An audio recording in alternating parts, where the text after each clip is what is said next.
We've been in the pews, we've been behind the pulpits, and now we're just trying to stay rooted in grace. If you love Jesus but don't always know where you fit, you're not alone. Welcome to the Two Kids in a Pew podcast. Well, welcome back to Two Kids in a Pew. Today, as you can see, we're not necessarily in a pew, we're in a tattoo chair. And I want to introduce to you a good friend of mine, somebody I have had multiple conversations with about their beliefs. And it's been a great conversation. And I wanted to share that conversation with you as we get tattooed. If I would like to introduce to you the owner of Modified Skin Tattoo. He is also a promoter for the Cyan, I'm going to mess it up. What is it again, Josh? Cyan Tattoo and Arts Expo. Tattoo and Arts Expo. They just changed the name, and it's going to be an even bigger event this coming spring, right? It's in March, yes. Yeah. Yep. So it's going to be an awesome time. And basically, we just wanted to have Josh on here. And I know we are a Christian podcast, if you will, but that doesn't mean we have to have somebody who shares our beliefs all the time. Right, AJ? That's right. AJ's in the back. He's just chilling out. But we just wanted to have an honest, open conversation. And Josh, I guess let's start off with, tell me a little bit about your origin story, like your childhood influence, growing up and all the stuff. And we'll jump in with more questions as we go. Well, I came from a single parent, just my mom. My dad was not involved at all. And ultimately it boils down to, she loved me, but we were, she started off raising me in the 70s. So there was not a whole lot of options and opportunity for women back then. So we just grew up broke as super literally broke. Like living back when they actually made real food stamps. When you literally got like a book full of stamps and had to use it like it was real money. That was actually kind of funny back then. It's like Monopoly money. But yeah, ultimately, I just went to Miamisburg. I keep looking over there, like my reference is over there. But, the school system, in my personal opinion, wasn't great back then.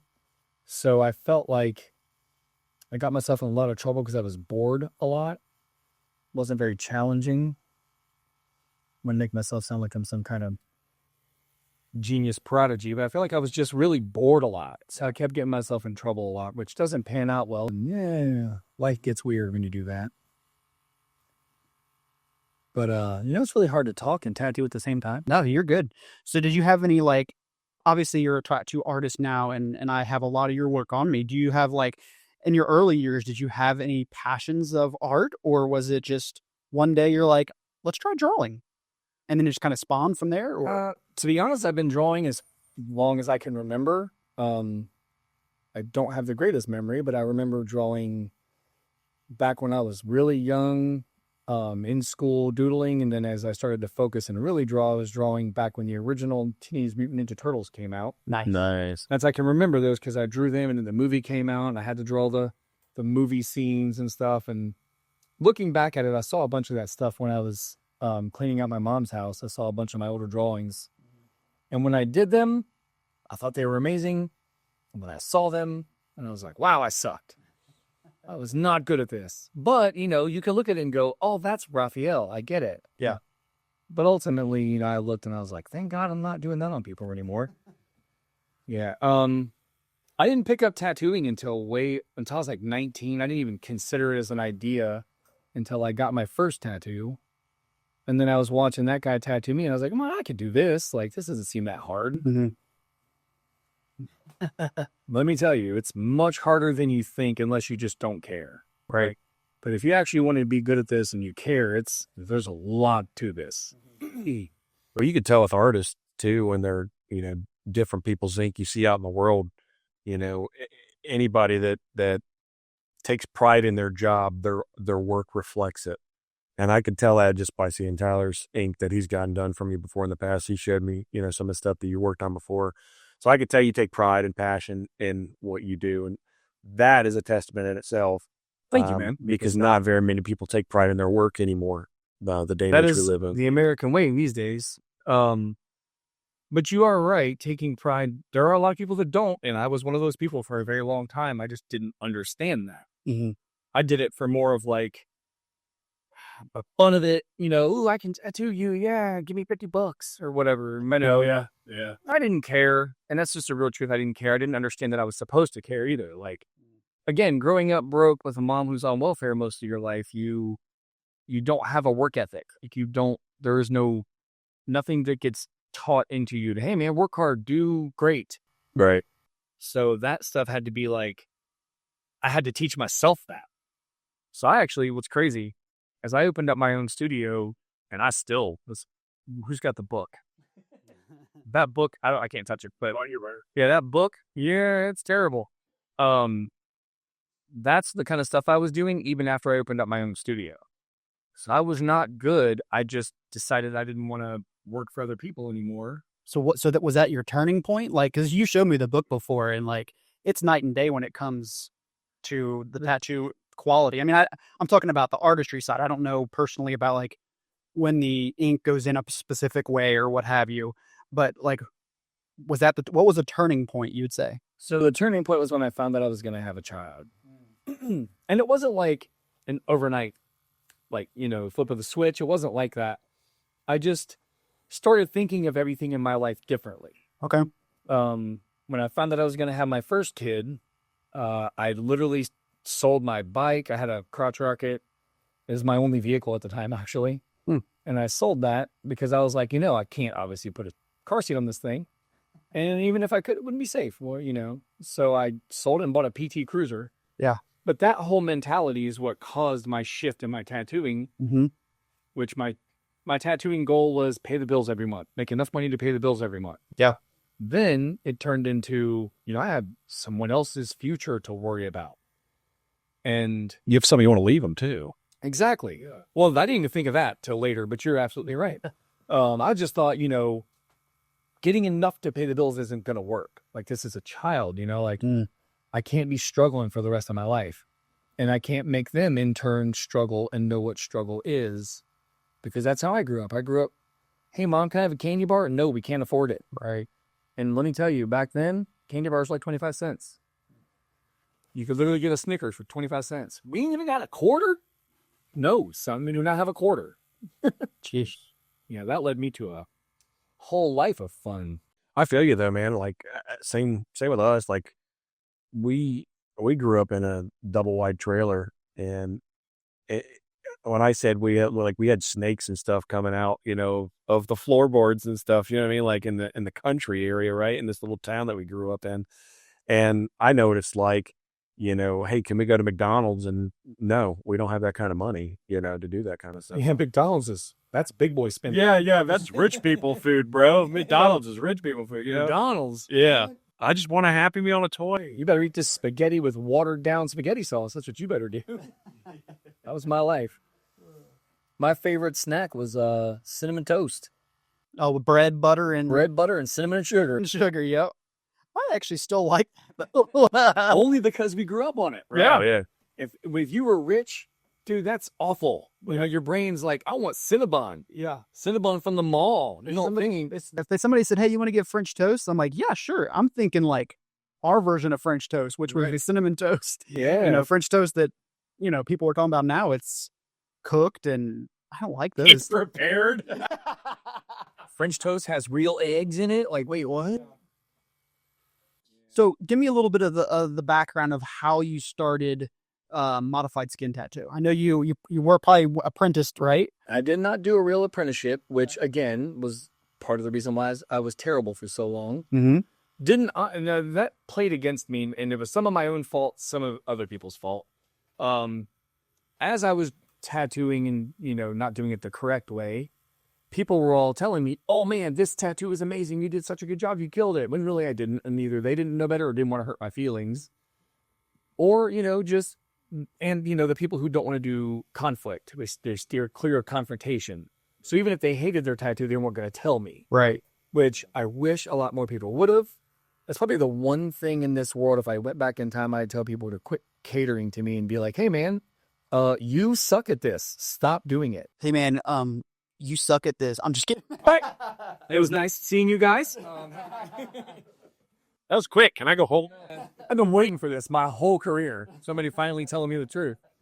No, but then I would have gotten better sooner. Right. And, I wouldn't have had to. It's constructive criticism. Yeah. Yeah. So, like, finally, nobody ever really told me I sucked, honestly. I had to just make my own decision. Like, I'm not good at this. I need to do better at this. And, I kind of had that like I said, when I was going to have my first kid, I had to evaluate my own life. Like, all right, so listen, I had 2 people working for me at the time, and both of them were slightly better than me at the time. I apologize if they watch this and it offends them. But I feel like they were just a little bit better than me, but they weren't very good either. And so it was hard for me to try to criticize them because I was like, you guys are better than me, so I can't tell you suck. Right. But also I suck, and I can tell everybody I suck.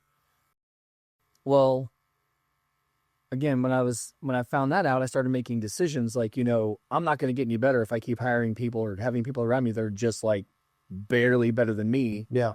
I want people around me that are great. So ultimately, those people ended up leaving.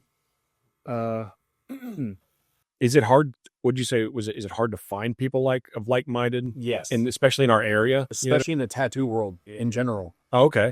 Egos are rampant in the tattoo industry. They're not everywhere, but myself included, egos are a problem. Yeah. And again, I think it all stems from the same simple concept of nobody ever told them they were terrible. Nobody ever hit them with the reality of, hey man, you're not as good as you think you are. Yeah. And if that happened a lot more often, which my apprentices hate me because I'm honest and I hurt your feelings, get over it.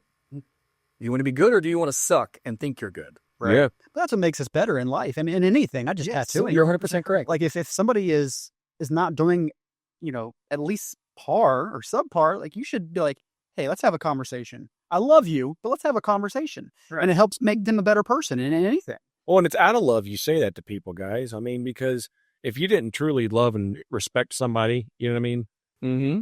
Then yeah, you're just you don't care enough about their career. Yeah, you don't care enough about it. Yeah. And the other thing, the other side of the coin is too, like helping somebody else become successful is not going to screw up your success.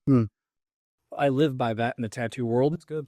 I bring up all my friends, all the good ones that, I know are not only good artists, but good people. I'll send people to them. I'll talk great about them to everybody. Yeah. There's a lot of people, and it was kind of built and ingrained into the tattoo industry where everybody just had to hate each other. And I felt like that was the wrong way to handle things. But who am I to change the world? So I just always had this mentality of like, if my rule when I opened up my studio, if any artists came to work for me was don't talk bad about other studios or artists at all. I don't care how much you hate them, how much you think they suck. We don't talk bad about them. Yeah. Don't talk good about them either if you don't want to. What's that old saying? If you ain't got nothing nice to say, don't say anything at all. What's the golden rule? Do unto others as you've had them do unto you. That's biblical, by the way. Oh, there you go. See? Yeah, there you go. But yeah, so like, just that was one of my rules. My first rule, which is kind of relevant just in morality anyway, is don't be a weirdo, creepy, pervy person. Facts. Because that's also wild in the tattoo industry where people, mostly men, take advantage of their clients. And, and you think about it, dude, you're a man tattooing or piercing a woman is in a power position. Yeah. Because I'm tattooing you, I'm holding you down, I'm in control. Right. And if it's, if they're scared or if they're like, man, nervous, I don't want him to have to stop the tattoo and ruin my tattoo for life. Yeah. Because he's mad. I never thought of that. These guys take advantage of that. And it sickens me. And one day I swear to become Batman and just, anyway. Batman. Where is he? Sorry. That was pretty good, actually. I spent enough time mocking it, but he's got it on rewind. He's trying over and over. Where is he? But yeah, so like I just made sure that that was like the number one story I heard from all the women was every time they went into a studio, the guys were pervy and creepy. Yeah. And that's not fair. They probably smelled funny too. Yeah, but probably. Usually. I mean, I'm just saying. Gross. But so I just made sure that my studio was going to always be a safe environment. Mm-hmm. And the reality is women get tattooed way more than men. Most of my clientele since I've been doing this has been women, probably 60 to 70%, maybe even as high as 80. Really? Yeah, and I would that's never guess that. no, that's a little bit of businessy logic as well, which is if you tattoo women and you do a great job and you treat them properly, men will also come in because they go where the women go. Yeah. And that's just the reality, you know, like a woman gives you a great review, everybody that pays attention to that woman is going to come to you because women will automatically, if they're offended or, you know, Their voice is their voice is louder in the community. Not in a negative way. Yeah. no. And I mean, that's what I'm saying is like, pay attention to them and treat them right because they deserve it. And because the world, women get crapped on. Yeah. You know, by the world. So that doesn't happen here. And that's, dude, I bring it up constantly. What's rule number 1? Everybody in here. Don't talk about Fight Club. Yeah. That's rule number 4. I mean, no, it's not. No, not rule number 4. I thought rule 4 was cardio. Sure, we'll go with that. Yeah. Zombieland. That was rule number 4? I don't know. It was rule number Cardio? I thought that was like rule number 2. I thought that was double tap. Double tap? Yeah, double tap. Double tap. I don't know. That's a great movie, by the way. It's a good movie. That's a phenomenal movie, actually. Do you have any standout client stories without sharing their names, of course, or their pieces? Anything that you Let me ask you this. What's your most favorite tattoo that you've ever done? So that's an impossible question to answer. Really? You don't I've have been- one that just sticks out? It's like, man, this just, everything that I did, I felt like I did right. The piece, they never really say that. enjoyed it. I wish I could say that, but I'll never be able to say that. There's never a tattoo I've done where I looked back at it and went, I wouldn't change a thing about that. I've never done that. One of these years, maybe I'll get that good. If I'm super lucky, I'll do a tattoo and look at it and be like, that's flawless. I could see that because when I was in music and I was writing songs and different things, at the time you're like, oh, this song is awesome. Like I go back and listen to it or look at it, I'm like, I probably would have changed that beat right there, or I would have said this differently, or I would have done, you know. Right, I some bit of remember G-chord. but yeah, I get what you're saying. You got to start somewhere, you know, and I think that's part of the fun part of the journey is starting and looking back and seeing where you've come from and what you've accomplished. But I think it could be just like any other hobby or whatever you want to call it. You know, once you do it, you're never done. You know, I know you and I were talking about cars earlier. You're never done with a car project. You like Until you sell it. yeah, exactly. Until you sell it and get something else. Right. But yeah, that typically you always want to get better too because it's something you enjoy. That's awesome to hear. I mean, yeah, and there's a lot of self-criticism in tattooing, like how I mentioned earlier. I used to think I was phenomenal when actually I was just plain terrible. I just didn't know any better. Now I look at all my work and I'm like, God, I could be so much better. And it's not. I'm just trying to be realistic with myself because I'm like, listen, I know that's a good tattoo. That's a great tattoo. I'm super proud of it. Yeah. But it could be better. How do I make it better? Yeah. What is the way, what can I learn or teach or who can I go learn under for a while that would make me better than what I just did? Mm-hmm. And one of the things I try to, I have 7 other artists here.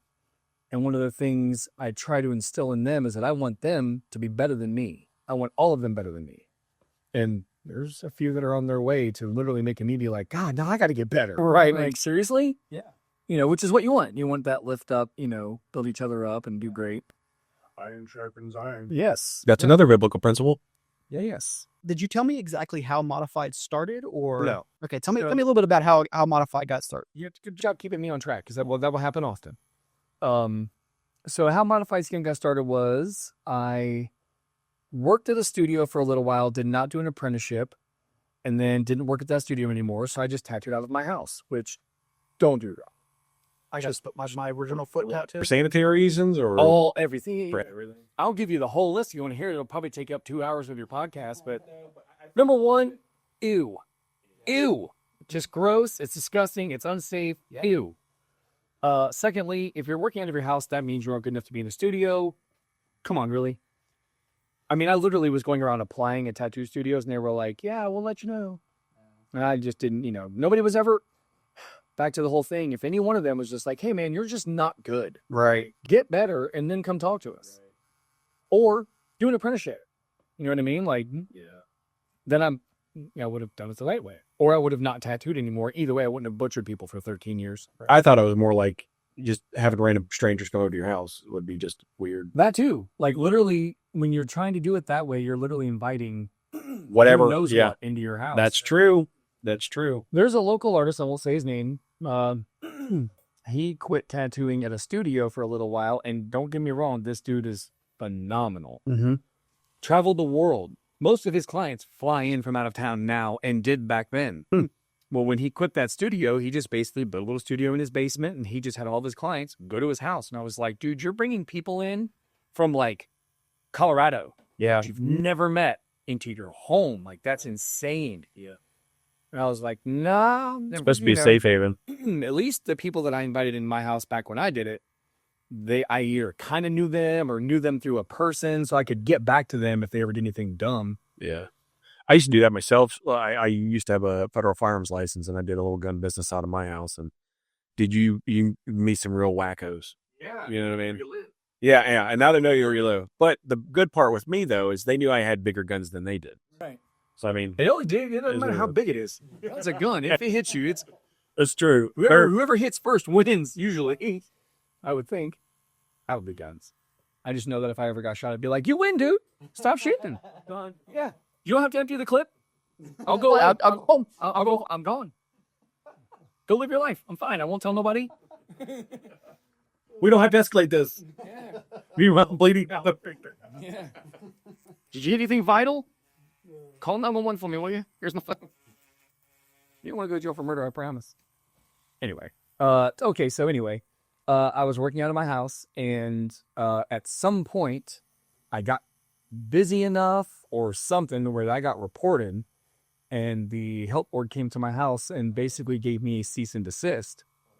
Not like legally. Basically, here's this paper. If you don't stop, then we start pursuing legal action. Okay, so like almost a verbal. Because it's not legal to do that. Right. Which is another reason that I could have added to that list, like I was saying. Yeah. Well, I immediately was like, okay, well, I'm not doing that anymore. Because, I can't do the whole jail thing. Yeah. So, like, I made the decision, like, all right, well, I guess it's time to go ahead and open up my own studio. Like, which was kind of words I would say out loud every now and then, like, I'm going to open up my own shop. Right. But I never really sat down and had a plan because, again, no work ethic. I just would talk.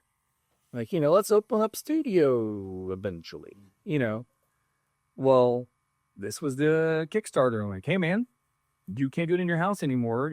I'm not going to go to other people's houses because I had learned by this time, like, safe environment. Mm-hmm. So my studio in my house was just like what you're looking at. It was just in a tiny little room. It had its own separate entrance and everything.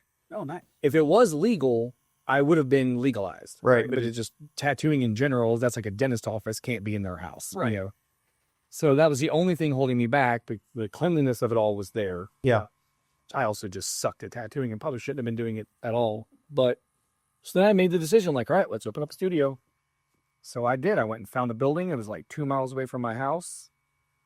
And that was super scary, by the way, where I go and secure a commercial lease and commit to the next 1 or 2 years of my life paying this much money every month on top of my rent and all that stuff. Right. Which, if that doesn't scare you, 2 of everything, like you go from I have to pay my rent, water bill, gas, blah, blah, blah, to double that. Let's do 2 of that. Go. Anyway, I don't know how I survived. Yeah. A lot of stress. And then on top of that, never ran a business, never done anything like that. So I was doing it blind, straight up like, all right, I just got to make $650 every month to pay that bill. As long as I can do that, I'll be fine. Yeah. Which, dude, I was doing $50 tattoos, $40 tattoos, whatever, how much money you got? I think I did that once with when I went in, the guy got my tattoo from on my side. His name was Skull Dog. And I don't know what his real name was, but Yeah. Do you have a handle, a tattoo handle? Josh Wiley. yeah, we'll throw up on the screen right now. I should have done that time. Is that your Instagram as well? It's Josh Wiley Art. Art. Okay. Yeah. Let me spell that out for you. WI. Tyler went to next? private school for a little bit. Yeah, and I failed. I know. You still went. You still went. Bro. I don't think I let you finish your story on. Oh, long version short, I built and opened up a studio and it was atrocious. Because I just didn't know any better. But I just, I learned a lot from walking in the local studios around here where when you walk in the door, how do I do this without offending every other person in the area from back then?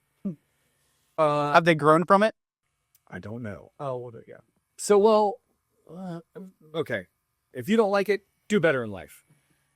The number one problem I had was every time I walked into a studio, I got cool guide. And by cool guide, I mean I'd walk in, look around, there'd be an artist or two sitting there watching TV, not doing anything. Yep. You look at me. Yep. I'm like, right back at the TV later. Man. Huh. It still happens that way. Yeah. And I was like, hi. Like, I'm here to give you your rent money. Yeah. I'm here to pay your yeah. car bill for you. Yeah. And they would just treat me like, or anybody. I heard that story constantly. Like, yeah, man, they always just kind of ignore me. Like, I don't matter. But that rule was like, my personal thing was if you walked in my door at my studio, you got treated like royalty. I'd be smiling. Cool. Hey, how are you, man? You're an amazing human being. I don't know your name yet. Yeah. Because you're about to give me your money and help me not close my studio. Yeah. And that was just a natural thing for me. But when I would go to these other shops and they would treat me like I was some kind of leper or something, I don't know. It was so weird. So I swore I'd never do that. And then obviously over time, I learned the whole treat women great. And obviously you're supposed to respect them anyway, duh. Right. But, when they walk into a studio, just like anybody else, they're treated like gold. Yeah. Respect them. God, that's such a big deal. I think that's what a lot of society is lacking, is showing people respect. Simple respect, yeah. And then not love as in like, oh, I love you, but like, hey, I love you as a person. I respect you. We may have different beliefs, but I love you. And let's have a conversation. Right? So that kind of leads into the thing that I kind of want to land on for this is you're kind of like a hairdresser where you have to talk a lot. You get a lot of people in your door. Homie. He's a Or barber. Barber and nail tech. Like I'm a stylist. Yeah. I'm sure you get a lot of conversations. Oh, dude, that's the best part of the industry. I get to draw on people for money. Yay. If I get to meet a new human like you. Yeah. And have conversations I would never have otherwise. So what are some conversations that you would say that you've had over the years that have been difficult conversations? Or conversations that you're like, I don't really want to talk about this publicly with people. I just want anything religious. Right. Used to be the thing. We'll go there in a second. But is there anything, I was leading you to that. Is there anything other than religion? Anything politics. Yeah. Leave politics at the front door with me. Right. I can't do politics. Yeah. Anything sexually related? Like there's some people out there who are ridiculously pervy and they're very open about it. And that's cool. Like I don't judge. Be that way. Just maybe leave me out of it. Yeah. Not a professional environment. Yeah. Yeah. If we're hanging out at a restaurant and you say a weird, that's what she said, ha ha ha. That's cool. Do what you do. I'll laugh. But in my professional environment where I'm literally touching you, don't say some weird creepy crap that makes me over here like, oh, maybe I don't want to be touching you anymore. Like, so, yeah, like just, stuff like that. Like those kind of, I don't want to get into it on your podcast, but there's been a couple people. The most ridiculous one was actually a woman of all things. Said some stuff that I was like, you what? Excuse me now? Yeah, I'm not tattooing you. Wow, that was way too much. So there have been instances where you're like, hey, I don't think this is going to work out. Oh, yeah. No matter, you're going to give me $15 billion. Well, no, you can talk however you want, $15 billion. You can hold my leg. Yeah, I was going to say, what's your number? What's your number? Yeah. Everybody got the 15 number. billion? That sounds great. We'll go with that. Did you say 15 billion? But 15 million's cool, too. I mean, I'll take 15 grand at this point. Nah, 15. I do, nah. 15 grand's not enough to farm myself out that way. Yeah, I hear that. You put 3 or 4 more zeros back there, and we have a conversation. Yeah. You mentioned religion. Uh-huh. Tell me about some rough experiences that you've had that somebody sits down and they start talking about Christianity and it made you feel uncomfortable. Man, to cite specifics? You don't have to give me specifics. You can just give me like a general, idea of something that may have happened, or So it's not, I don't know. I don't know if that's a question I can answer. So like, I don't have anything against religion at all, actually. I have something against the people who try to force it down your throat. I hate religion. Which you've never done that. Or Christianity or any targeted thing. so Catholicism. So in our world, religion is a bad thing, because religion says you need to do this, you need to not do that, do Right. this, don't do this. It's a checklist, right? That's what religion is. Where what we believe is, we believe relationship. We need that relationship with Jesus. There's these things that he's put out in the Bible for our good, to help us, stay away from different things, or the golden rule, like we've talked already, the different morally good things. They're not necessarily rules, if you will, but just Guidelines. Yes, we are about relationship with the Father. Yeah, like Captain Barbosa. They're more like guidelines than rules. Like Pirates of the Caribbean. Yeah. Come on, man. You don't even have to bring up the movie unless you're trying to tell them. I've seen them all. I figured everybody in this room understood that reference. Oh yeah, I'll get that reference. I didn't know if you were trying to explain it to, hey, just in case you don't know what I'm talking about. No, okay, so like I've been to church a lot more than you might think. By the way, some of the church experiences that you have told me about, Yeah. they're a little cuckoo. Well, Pentecostal. Well, we grew up in Pentecost. Bro, I'm still in a Pentecostal church. Pentecostal church. It's scary if you don't know what you're in for. And then you pull up in there and there's people running up and down the aisles and sliding down. And I'm like, whoa. Now, I've never been to a service like that. Right. I have been to several. Okay. I dated a black woman for 6 years. She was raised Pentecostal. I went to her church with her and her family's church. And I'm not even kidding. Man, they would run up and down the aisles. And I don't know if it's black or white. I don't know. I think it's just this particular church was just like, wow, you guys are over the top. I felt very awkward because I wasn't even religious and I'm here and I'm also seeing that. And I'm just like, can I go home? Would it be weird if I walked out of here right now? Yeah. So I've just felt weird that way, but that was as an adult. As a child, when I was like 14, I went to a Pentecostal church and it was country bumpkin version. Okay. And that was a whole different thing because they speak in tongues and they were super serious and like that's where the whole rule of thumb probably was taking place. I wouldn't doubt it at all because those people, man, I was like, yeah, I don't want to go back here again. Yeah. And I was going there because I was trying to talk to a girl. Yeah. That's, that happens. There's some good looking Pentecostal women though. It was the preacher's daughter too. I married a preacher's daughter, Pentecostal daughter. So I know what you're saying. Yeah, I went there for a little bit and I was like, yeah, that's not worth it. I can't be involved in this. So you mentioned the Pentecostal and the running down the aisles and the speaking in tongues. And so I want to just touch on that God isn't a God of confusion. Okay. And so whenever there's moments like that happen, I don't know the specific situation, and AJ, correct me if you feel differently, but I don't God wasn't there to create confusion in that moment for you and to make you feel weird. Well, no, I just feel like I was uneducated. Okay. Because I didn't grow up in a church and my mom didn't make me go. So when I decided to go, it wasn't with her. It was for whatever reason I went. Yeah. Right. And then I had no education. So when I walked in the door, I was like, wow, this is crazy. Right. Because I just didn't understand. Okay. If I would have walked in the door with any kind of knowledge, I could have been prepared or made the decision to just not go at all. I could have been like, you know what? That sounds too crazy for me. Yeah. But I was really young and, she's cute. I'm going to go there. Right. And then you sit through a few of those sermons. I don't know what they're called. Sermon, message, all the same. Yeah. Yeah. And then you realize that's not for me. Because I grew up in a Pentecostal church, right? And I even grew up with loved ones in a Pentecostal church watching Benny Hinn. And I don't know if you know who Benny Hinn is. I'm going to point him out. But he's one of those quote unquote faith healers. And the guy's been caught putting people in his lines, you know what I mean, with miraculous faith healings. Placements. Yeah, and replacements, basically, I don't know. dog and pony show. They're placing somebody in there, in the line. Okay. That they know what they're going to do. And So they play the Be act. healed. Yeah, so they're gonna play their part. And that's where I have an issue. Because only the Lord knows our heart.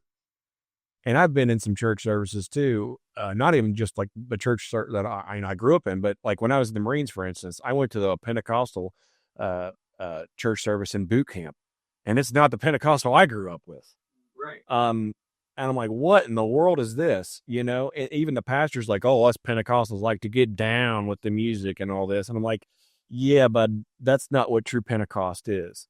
And I feel like because of all of these different quote unquote religions, all these different sects, right, of religions. I appreciate that you enunciated that. I did it as best as I could. So all of these different versions, right, I feel like has watered down the true message of Christ. And we're trying to root people back in grace. I look at it as that church does that thing because that's how that group of people runs it. So they're going to give you their version of what they interpret. The same thing. When you read the Bible, you get your version. Right.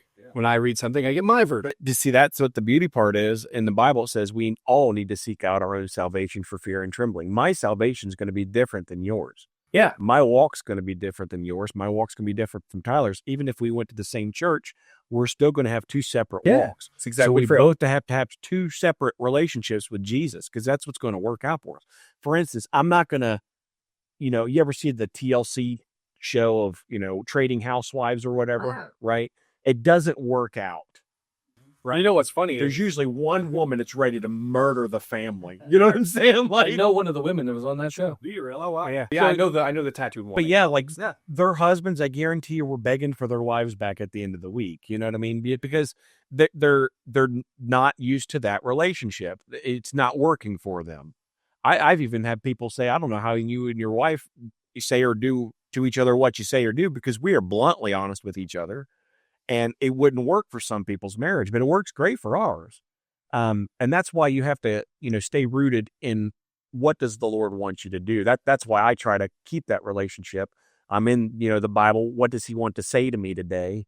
And that's why it's called a living word, because sometimes you'll open it up and read the same passage 15 different times, but for some reason, this passage is clicking today. I'm understanding it, Lord. It's because it's like that, like you're talking about with tattooing. It may not have been your first rendition, may not have been your best, but you had to work at it.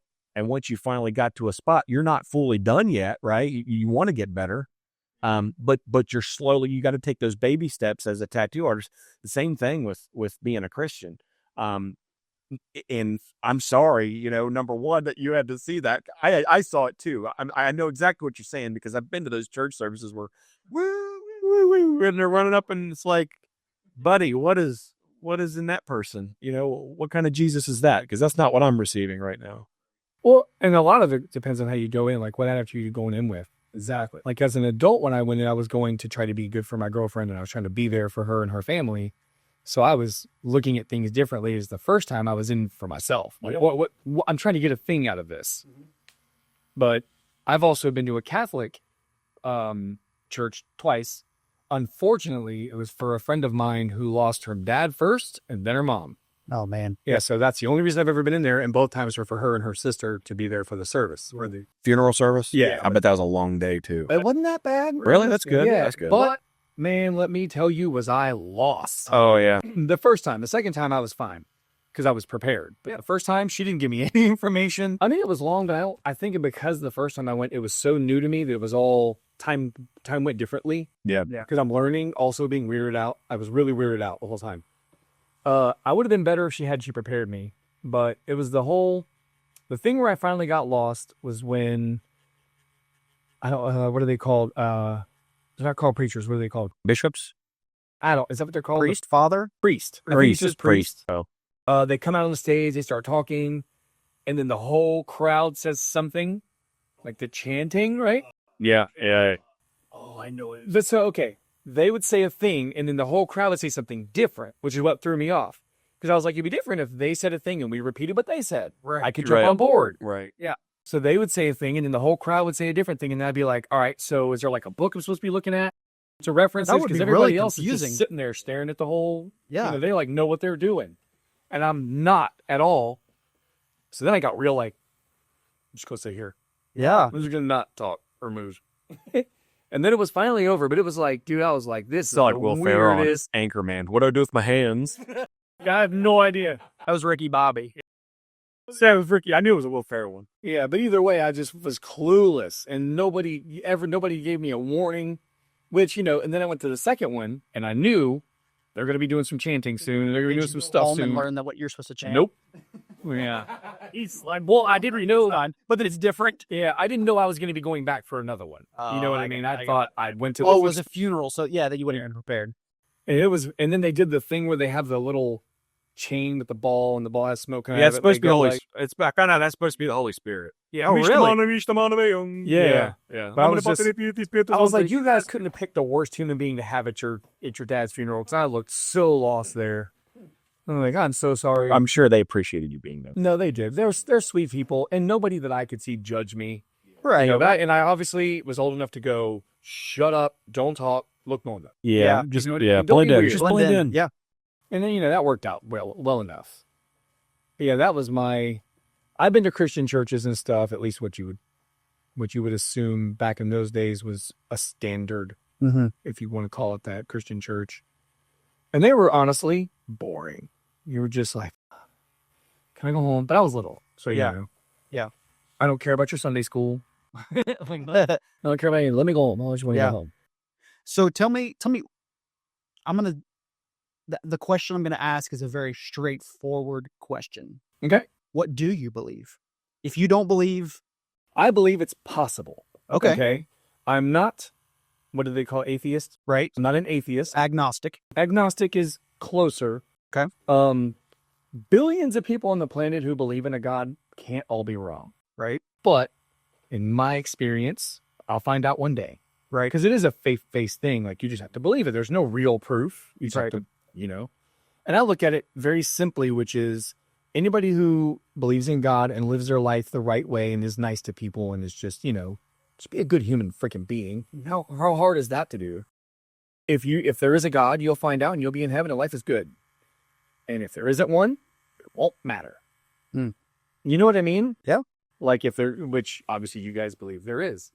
But if we all find out the hard way one day there wasn't one, oh well. Worst case scenario, I lived a good life and I was nice to people. Then it's over. Right. That's how I feel like I'm going to do my thing. And then if I find out, I'm going to be like, sorry, I didn't believe in you. Like that would be a really weird conversation to have.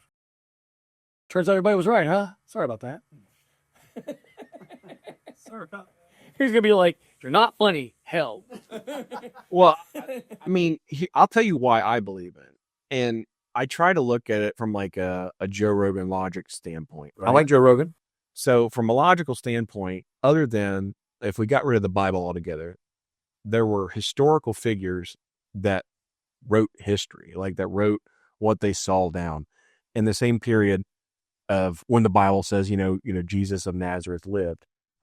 So people that weren't even a part of his religious group were claiming to see the things that he was doing. So that kind of solidifies my belief.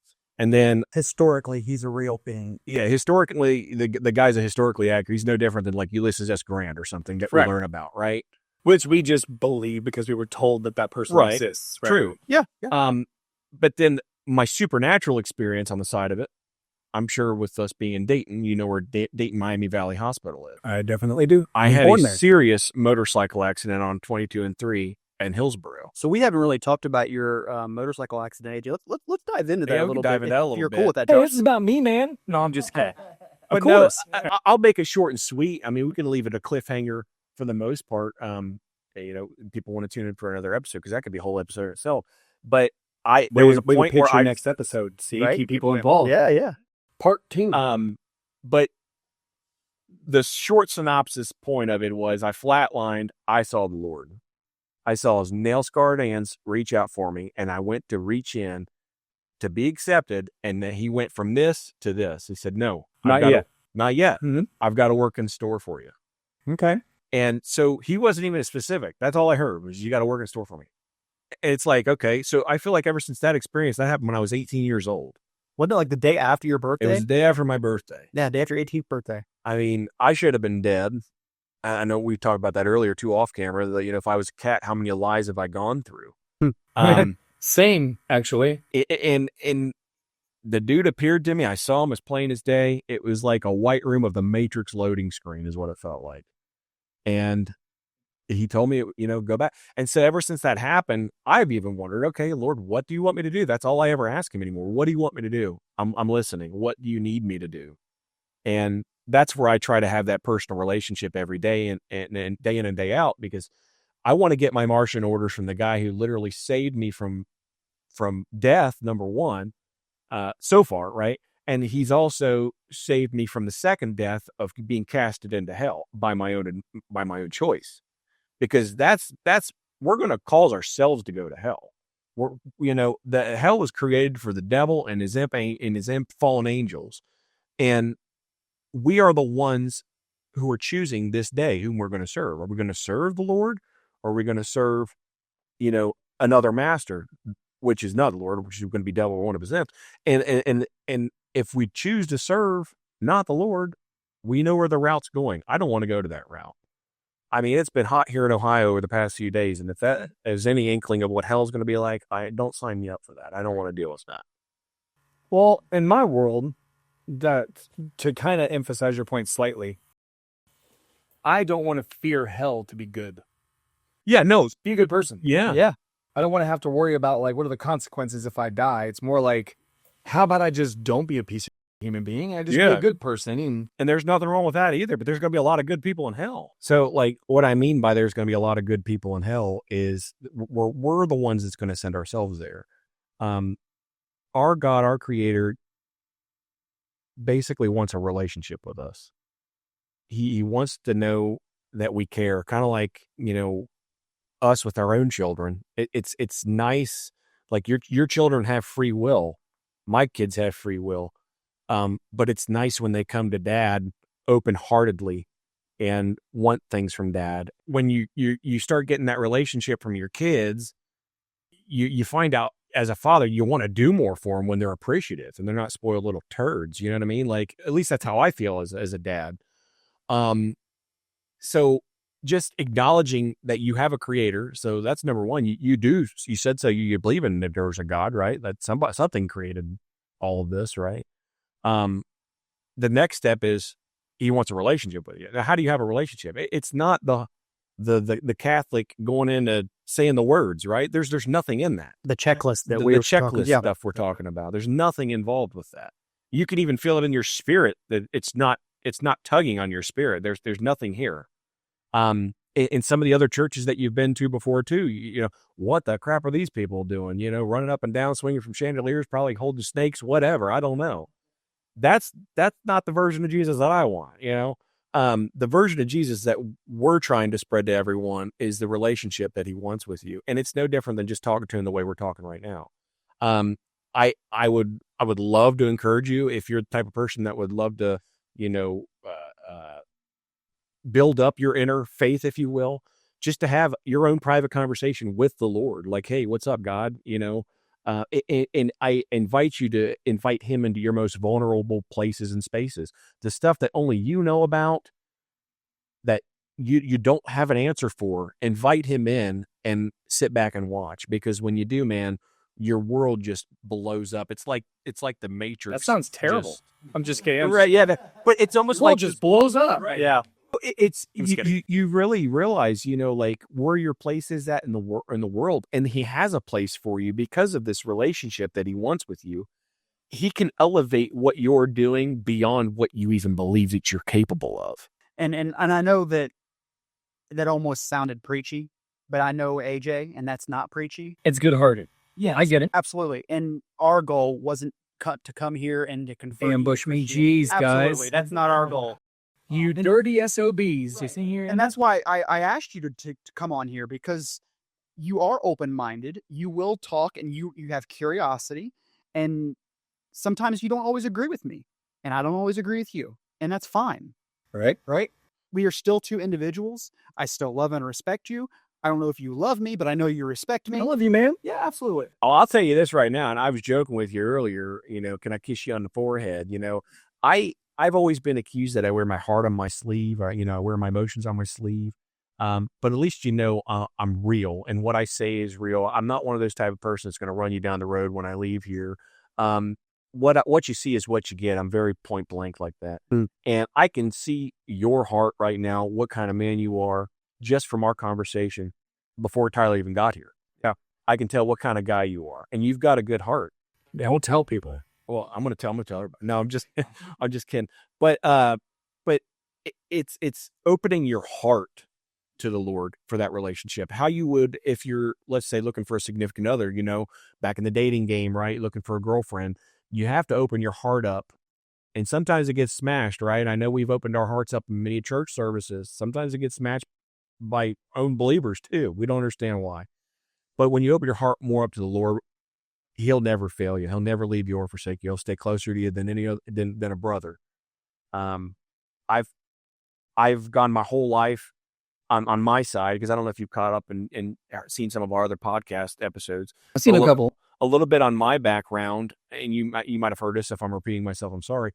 I've gone even the tried and true methods that other believers, it's worked out for them, and I've tried them, and God's not been there for me. And I would tell you, I said, God, this works out for other people. Why ain't it working out for me? And He would tell me, you didn't ask me. You didn't talk to me. You didn't clear it through me. This is not what I want for you. There's something else I have ready for you, but you have to be on my page, if you will. I'm paraphrasing it, but and like I was telling you earlier, I'll do anything to help anybody out. And if I know the ship is sinking, which I feel like this world is eventually going to come to an end. I feel like there's a sinking ship, and if there's a lifeline, I'm going to throw it to my fellow brother that I love. And so at least I feel like I did my part, Right. But that's just how I feel. But So going back to what you said earlier, that you're a good person, and I agree. Tell me a little bit about what you haven't done compared to like other tattoo artists. And I know the answer, but I'm setting you up to tell me, not to pat yourself on the back, but I'm not better than anybody. That's right. the truth. Right. No, and I'm not either. Yeah, no, we're referring to like drugs and alcohol, addiction, things like that. So yeah, I'm not better than anybody. I just got really, really lucky in the way that I was raised, and not even the way that I was raised, the life that I was raised in. As I was growing up, I used to say to people, I'll never do drugs. I'll never drink. I don't want to do that stuff. And I also used to say, I'll never get tattooed. I'll never scar my body like that. Right? So if we count that as one of those things, I have done one of those things. But I've never tasted alcohol, never tried a single drug, which doesn't make me better than anybody. And I always make sure I try, because I say that to people a lot. And I always feel like I'm scared that they might think I'm being judgy. Right. Like, oh, you're a piece of crap because you did this. No way. I just got lucky. Every time I would tell people, no, I'm not interested, man, thanks, they would go, okay. And then after a while, it became like, now I really won't ever do it ever. Yeah. Rather than like, I'm just saying it because I'm supposed to say no because I said I would. Right. Yeah. Barbara Bush Just Say No program worked great, On me? Just about me. I think Took out the dare card, only baby. person that worked on. And I'm never judgy. One of my good friends was on heroin for 14 years of his life and has been clean. And I say clean. I don't say sober. I don't say sober because it was drugs, not alcohol. But anyway, he's been clean for like 8 or 9 years now, or 10, something like that. And he's super successful in the tattoo industry. Yeah. So I want to go to one of the things you said earlier, and you don't have to answer this if you don't feel comfortable, but I just wanted to, and I hope that you don't think this is me as pressuring or whatever, but you said you do believe there is something, a higher power, right? I said it's possible. So you believe that there could be a higher power possible? It's very possible.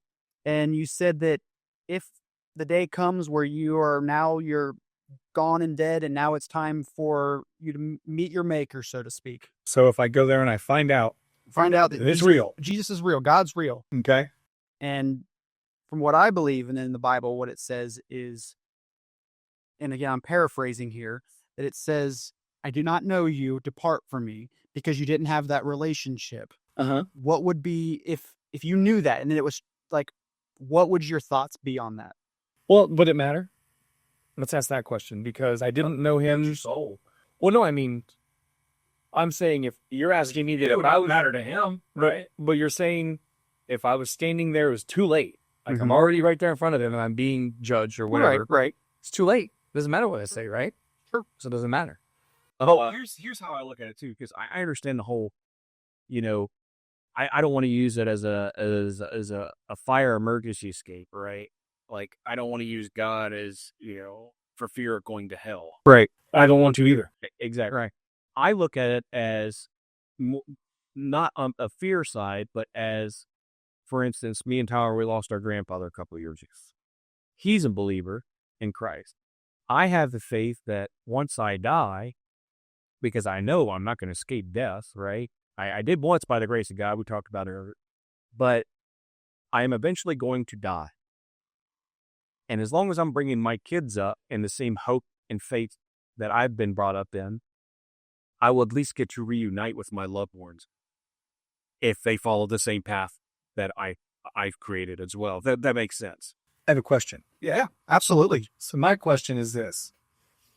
When you die and you go to heaven and say you're a good person, you believe in God, everything, and you're approved and you go into heaven, stamp your hand, you go in. And then you realize your mom isn't there because she didn't and now she's in hell. Are you really in heaven? Well, that is a hard question. That is a very hard question. I don't want to act like I know the answer. Because when we get to heaven, will we know our loved ones when we recognize them? I believe we will. I mean, you're told you will, right? Right. Well, I wouldn't say that we're told that we will. We have the faith that we're going to be reunited with them. I don't think the Bible is clear.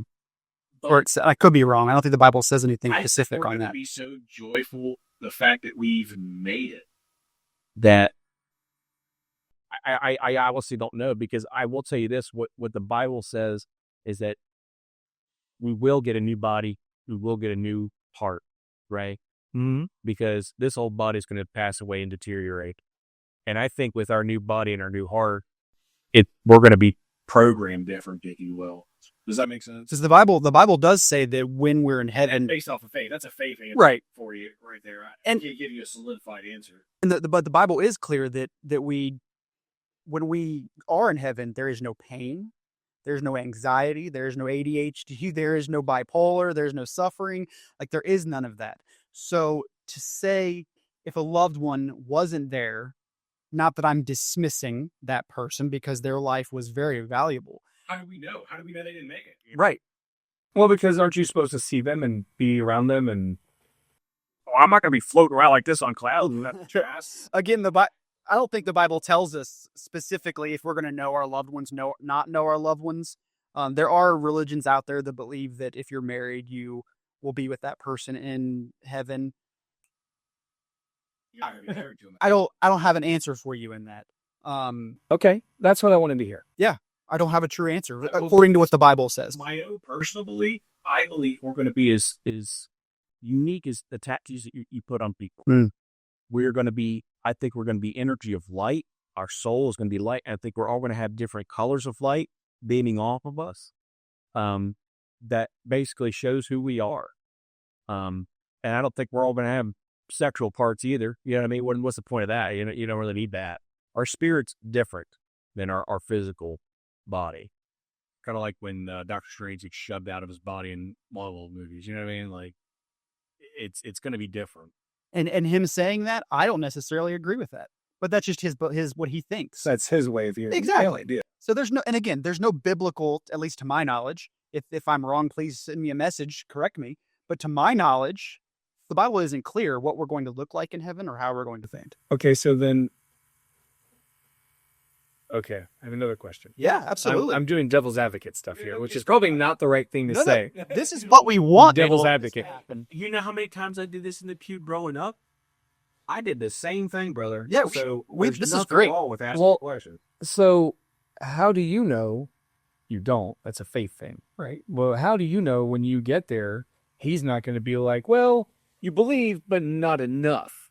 Hell, because it's by faith alone. And it's not about. You remember the story I told you about the thief on the cross? Mm-hmm. The thief on the cross, you didn't heal his body. You didn't pull him down off the cross. You didn't save the scoffering. You didn't save him from publicly being humiliated. You didn't save that guy from anything. All he did was believe. that Jesus was the Son of God. And And he said, enter in that good and faithful servant. and it's not the amount of your faith, it's who you have your faith in. I could have all the faith in the world, but if I have faith in Josh Wiley's going to fail me. But if I have all the faith in Jesus, Jesus has the power. So that's where faith is different. I'm sorry I would fail you, man. No, I'm going to fail you. It is what it is. But I hope that you're not thinking that we're here trying to convert you by any means. Well, And I love your I'm questions. a very independent human. Absolutely. I love the questions. Please keep them coming if you've got them. And I just want the real answers are we don't really know. absolutely. And that's why it's faith-based. That's why I was sitting here Like, like, here's the answers that I can answer for you. We're all going to die. We all know that. That's a fact. mm-hmm. There was a man named Jesus Christ who lived 2,000 years ago on this planet. Now looking at the Bible, that's a fact. Historically. Well, Scott, that's where we have that disagreement. Well, my disagreement is, how do you know? How do I know? Not biblical scholars, but scholars in general. Ancient Greece, as ancient Mesopotamia, there were a lot of secular, what we call secular historical figures, writers, and down the information. So it's all hearsay, right?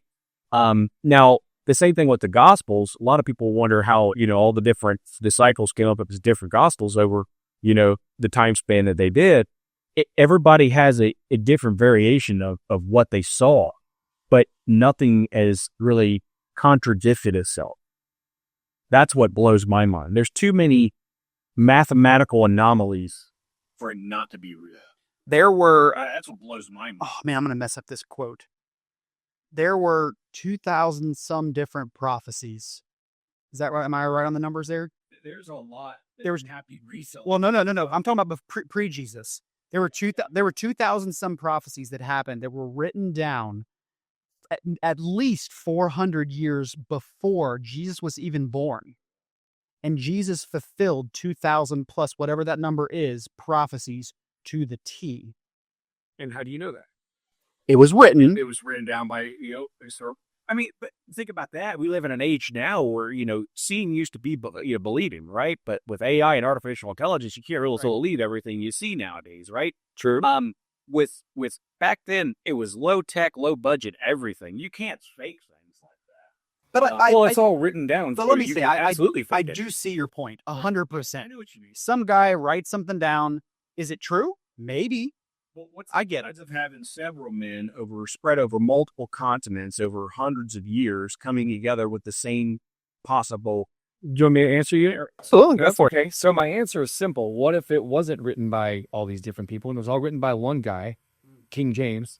Just for example, it was written by some guy named King James who was just trying to control the world, and he all wrote it all out. And it was like, oh no, these are all actually stories from all these hundreds of other people. Yeah. You have no way of disproving or proving any of that. Now that's again, I'm just being argumentative. Yeah, No, I understand. absolutely. From my research, personal research, and that's something like I've had those questions before in the past, and I've tried to just dig and dig and dig, and I will dig not specifically from the Bible, but I'll dig from secular stuff as well, to paint a bigger picture for me, if that makes sense. And so what I've found is the Ethiopian Bible has been around longer before King James, and you're not wrong. King James, when the printing press came out, Johannes Gutenberg, and they started printing out that Bible, They printed it wrong the first time. a lot of books Yeah. in the Bible to control the masses. Right. That's what organized religion is controlling the masses. So I agree 100%. It can be toyed with. And if you look at a lot of the stuff that's coming out now, China's been involved with rewriting their version of the Bible just to try to keep their people in control. And no one, because they're communists. And I mean, we don't talk about politics, but I'm just telling you the facts. But they're communists. Yeah. They openly admit it. Like, Right. But then also, I mean, you've even got people, New Age Christians that listen to the new Gen Z Bibles. I know that those are hilarious. Those are lit, bro. Those are lit. I will tell you this, though. There is a curse. There is a special curse that if you read about in the Bible, it says anybody that adds to or subtracts from this book, any of the curses that's in the Bible will be cast upon them. So I don't take it as if I'm going to add or subtract. I'm not going to do that. I'm just going to read what I read and let it consume my heart however the Lord wants it to consume it. Yeah. But no, I totally understand what you're saying. I've heard that a lot over the years. The Bible was written by man, or it can be controlled by man. And even before that, I'm trying to remember the great Roman emperor that I think it was Augusta, but he got rid of some of the apocryphal books as well when they took over, because the Jews have been a conquered nation most of history. Everybody's conquered them. And that goes along with part of what you were saying. Did a man write whatever it is on this page, Or a bunch of or a bunch of them? Just to go along with what we're saying, guys, are you familiar with the Dead Sea Scrolls? They were just I was going to bring that up. Yeah, the Dead Sea Scrolls were found back in, I think, the 70s or 80s. I don't remember the exact date. But they had been dated to over 6,000 years old, and some of the original books, like the Book of Enoch and the Book of oh Lord, what was it? I want to say Proverbs. And it was literally verbatim, the exact same language was written. Nothing was changed at all. That blows my mind. How do you have a book and a text from what you call 6,000 years ago, right? Of course, we don't know this, right? But that's what they're telling us. They carbon dated it, right? It's old. It's ancient. How do you have a story of an entire chapter or entire book, not a chapter, entire book of a Bible that has not been corrupted or changed? Well, the question I have is, you'll trust carbon dating? I don't trust carbon. I mean, to me, I'm a science guy. Oh, yeah. Star Trek stuff. Star Trek stuff. Don't I, I mean, don't get me wrong. I like fiction as well, but I also that's why I prefer Star Trek if I'm going to watch something science fiction, because they try to base it in as much reality as they can. As much as they can. Obviously, warp speed and all that crap, but we have touchscreen phones because of Star Trek. That's all I'm saying. Yeah. I'm waiting for Beam Me Up Scotty, though. Leave me out of that one. You want to take me apart out of my abdomen and reassemble me? I'm good. Yeah. I'm good. I'll take a space shuttle. Yeah. I'll risk blowing up in the atmosphere first. I don't know. It wasn't like, when did the entire Earth get flooded and Noah did the ark? When was that? Gosh. That was you're talking about where was it at in the Bible? Like specifically when did How long ago did that happen according to the Bible? people believe it was about 6,000 years ago. Right. Okay. So if Noah and his wife and who else? His kids? Yeah, Shem, Ham, and the So we're back to the whole incest thing, but we'll get there. So Noah, his wife, and however many 2 or 17 children that he had. I don't know. I'm not being funny. I don't know that. Yeah, we get you. It was in So- the water of Zoe. So they're the ones that repopulated the earth. Okay. So I don't understand how that's even possible, because basically you're saying that 6,000 years ago, Noah, and you're not saying it, people are saying it. Right. 6,000 years ago, Noah created the ark, saved 2 of every animal, You're kind. 2 of every human, plus his kids. Yeah. That's cheating, isn't it? You're only supposed to have 2, man. You've got 4 humans on yours. That's not fair to the animals. Right. And we all basically are here because of that. So who wrote the book? Let me give you the dumb answer. Is there a Noah explanation for dummies? So who's to say? I need a question. Who's to say that God didn't have Noah in the boat, and then over here he had Bob in the boat? A different boat? Yeah, maybe. I don't know. The Bible doesn't say. Okay, interesting. That was what I was asking. I mean, is it possible? Sure. So that's what I was asking. We hear about Noah and everything, and the whole world got flooded, and then 2 people plus his children repopulated the whole earth. That's what I've heard. Now, I'm not an expert. Yeah, and it's the same thing with Adam and Eve. Like, if you think about that, Which was really Same weird thing. to me. maybe there was Adam and Eve. Maybe there was Dave and Sally. I don't know. Maybe. So there was more than one Adam and Eve? I'm not saying that. I'm saying you're saying it's potentially possible. Okay. Yeah, that's what I was getting at. If you wanted to create somebody else, here they are. Well, why isn't that written about? Because you would think, all these people who know all these things wrote all these books, but why didn't they write about other people? If I existed, I do think there's a lot of ancient cultures that have their version of Noah and his family. Right. So Moses was the one that wrote the first 6 books, I believe, 6 books of the Bible. So, and that was God basically downloading the information. It's the first That's 5 a good books. word to use. That's how I figured that out. Yeah. downloading the information to Moses, and Moses writing down the first 5 books: Genesis, Exodus, Leviticus, and Numbers, and Deuteronomy, and he wrote all those down. So that's how we get the first. That part really hurts, by the way. You're welcome. Welcome. It's like, you're gonna talk about Jesus. I'm gonna dig it deeper. Well, that would be messed up. That's what we were here for. So the like I said, he downloaded that information to Moses to write those. Who's to say? And I'm not saying that this is true, but who's to say that he didn't have the same scenario happen over here, and he just didn't write about all the information? I don't know. Okay. So that goes back to the thing, just kind of wrap, because we're getting a little bit long here, and we can continue off camera. But one of the things is, that's where, yes, this man wrote down the pages, but it's where your faith comes in to believe, yes, I believe that God did send his son to the earth, walked on earth sinless for 33 years, died, did all these miracles, and then died, came back, and this all happened. And that's where the faith has to step up. It's good to be morally good. Absolutely. I believe even if you don't love Jesus, be morally good. Exactly. Right? Love people, respect people. My hope is that people do find Jesus. My hope is that, Josh, that you would find Jesus. Well, I mean, of course you would hope that. Yeah. I get that. And I can honestly say that we have over 35 hours alone in just my arm tattoo, and I have talked to you more about Jesus than I've talked to any individual about Jesus. I do have you trapped in the chair. It's true. For a while. And I know that you've told me this, but there's not one time where you felt pressured. Not ever. That's one of the things I enjoy about you. And I hope that by me doing that, never pressured you to not believe it. Absolutely. And my hope is that, Would that be weird? It would be, you should love Jesus. He's like, you know what, man? You try to convert me. You know what? You should stop loving Jesus. That'd be messed up. Science, right? But my hope is that you'll see that the work in me, and you'll understand, and maybe one day you will find Jesus. And I know that if that ever happens, we'll do another podcast episode. Now. Absolutely. And I know one of the things that you were saying is like our faith.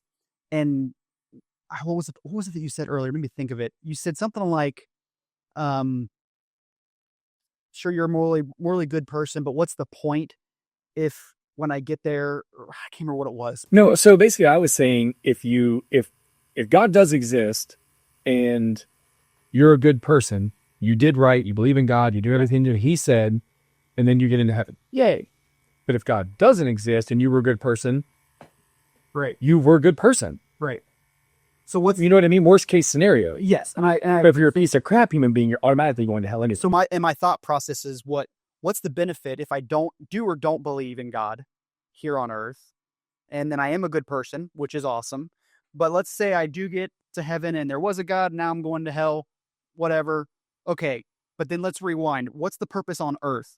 Well, I can tell you that following Jesus, for me, yes, it is faith-based, but there have been so many moments in my life where God's blessed me, and it's not like something that's not supposed to happen happens.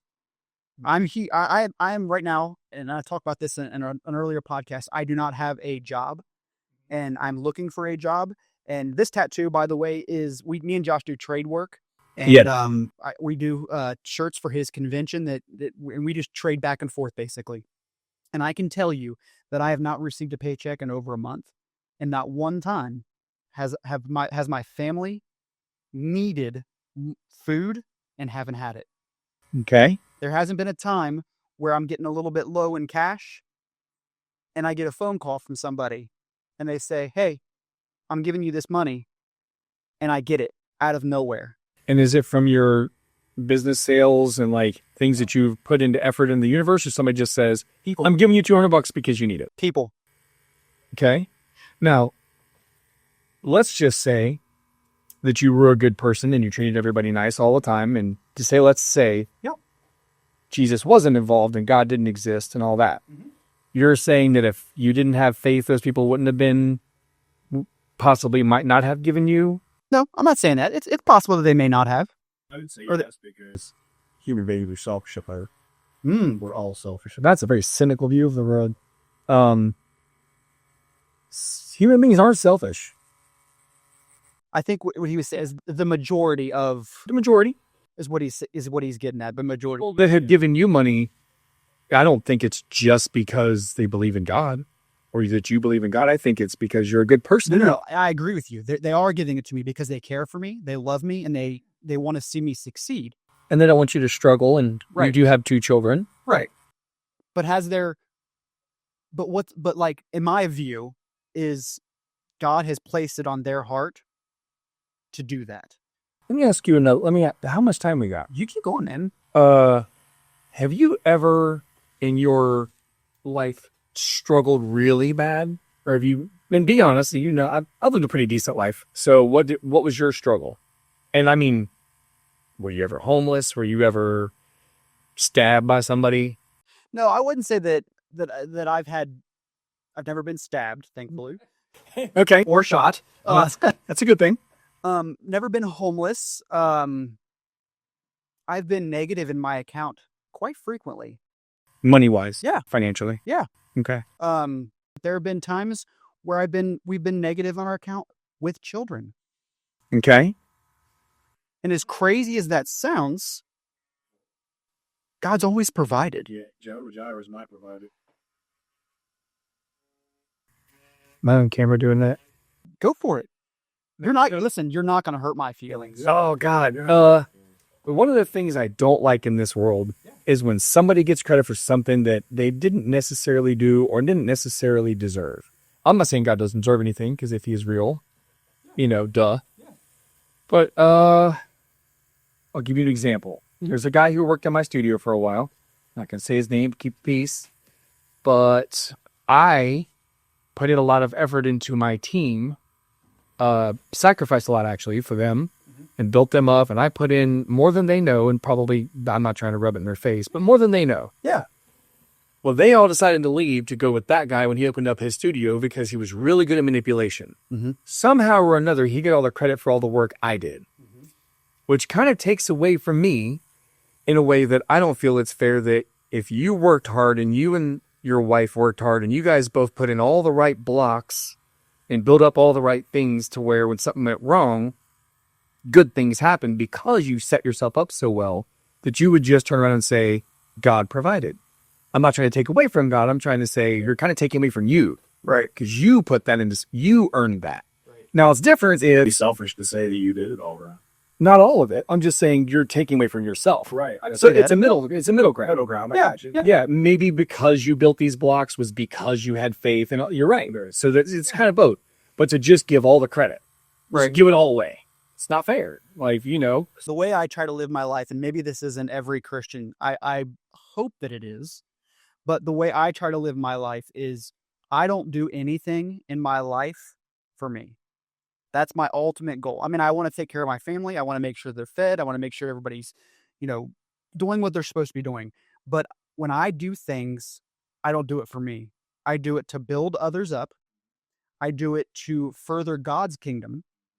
I can think of one thing that I helped, and I had this vision that God gave me, not physically give me this vision, but gave me this thought and built off of this to build this thing. And I'm being very vague on purpose because I know people will be listening to this.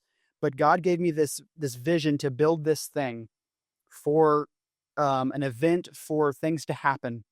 And the first year, great numbers, great things. Salvation happened because of it. And the next year, it grew even more. And now I'm in a place where I'm not a part of it because I've been asked to step aside from that thing. okay. But it is my hope and it is my desire that thing that I started, it's even bigger this year. And it keeps going because it's And doing it good. keeps going, not because of Tyler Woodruff, but because of God and because of what God is going to do in that event. I'm going to ask you a follow-up question. Absolutely. So are you saying that you wouldn't derive any sort of satisfaction from knowing that you helped start and create that? I do have satisfaction, but I don't need any credit for it. I don't need any, hey, great job, Tyler. I don't need any of that. I don't want any of that. Okay. Because I even spoke to the young man a week or so ago. I said, listen, I hope that this thing blows up for you guys and goes awesome, blows up in a good way, blows up, and it succeeds, and it's amazing. Yeah.